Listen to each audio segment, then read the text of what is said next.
All right, today we're going to put on our detective hats. And our subject, the beauty giant, Ulta.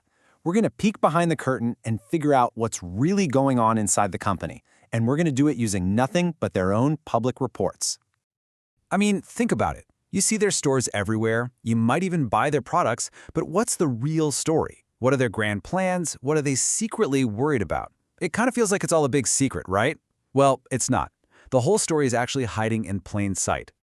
You see, every 3 months, public companies like Ulta have to file this report called a 10Q.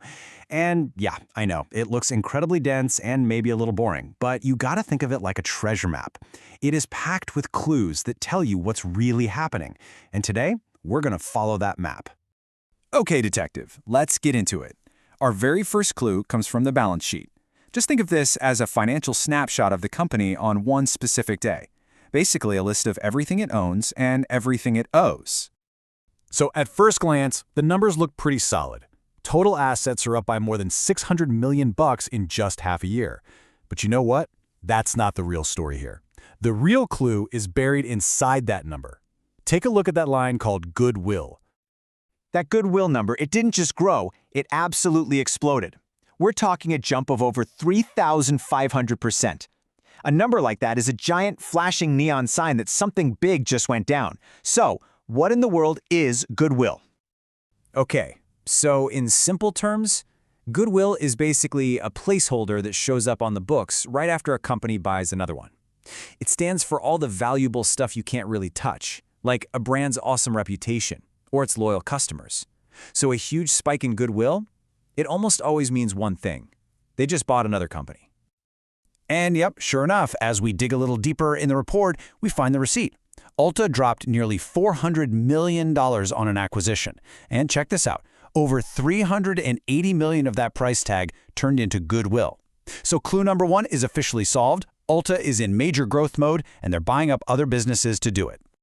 So we know what Ulta did, but the bigger question is why. For that, our second clue takes us away from the spreadsheets and into the story, where we get to listen in on what the company's own leadership is thinking. It's a section called Management's Discussion and Analysis. And there it is, straight from the horse's mouth. Management is basically confirming what that goodwill number was screaming at us. They say point blank that their whole strategy is about growth, more sales, new stores, and dominating the market. That big acquisition we just uncovered, it fits right into that plan like a puzzle piece. But they also tell us what's keeping them up at night. Right here, they're warning investors saying, hey, inflation and a rocky economy are a real threat. They're worried that these pressures could make customers tighten their wallets, which would, of course, slow down all that growth they're chasing. And to keep an eye on this, you'll hear management talk a lot about comparable sales. This is a really important term. Think of it like this. Net sales is the whole pizza, every single dollar from every single store. But comparable sales is just one slice. It only looks at the established core stores. It's the best way to see if their loyal, existing customers are starting to spend less. So this creates a really interesting situation, right? You've got the company hitting the accelerator on growth, but at the same time, they're bracing for a possible economic storm. And that leads us to a really critical question. What's their safety net if things actually get rough? We find our final clue tucked away in the fine print of their loan paperwork, and it is a huge number, $1 billion. Now, this isn't cash they just have sitting in the bank. It's something a little different.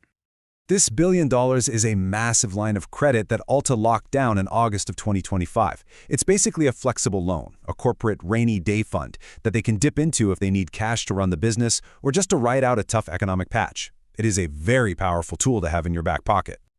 But this line of credit isn't just a blank check. The lenders have rules, and one of the key ones is this thing called a covenant trigger event.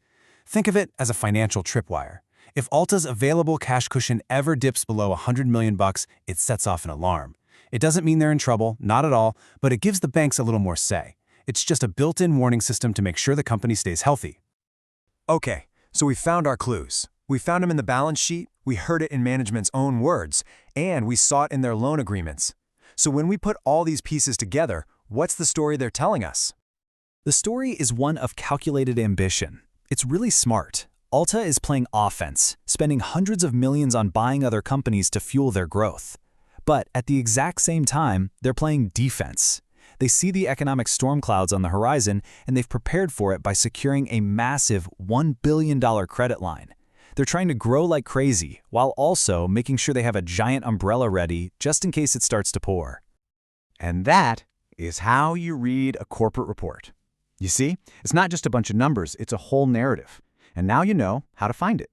Every single public company out there, from the biggest tech giants to your favorite coffee shop, they all lay out these exact same clues. So the only question left is, which company's story are you going to uncover next?